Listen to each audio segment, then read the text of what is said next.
А у вас было такое, что на видео звук как из ведра? Есть решение.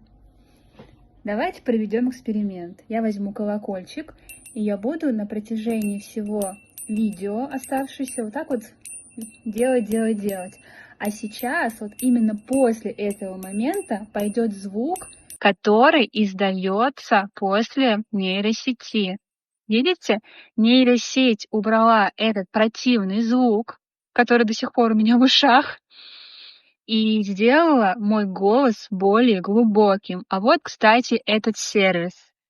Держите и пользуйтесь.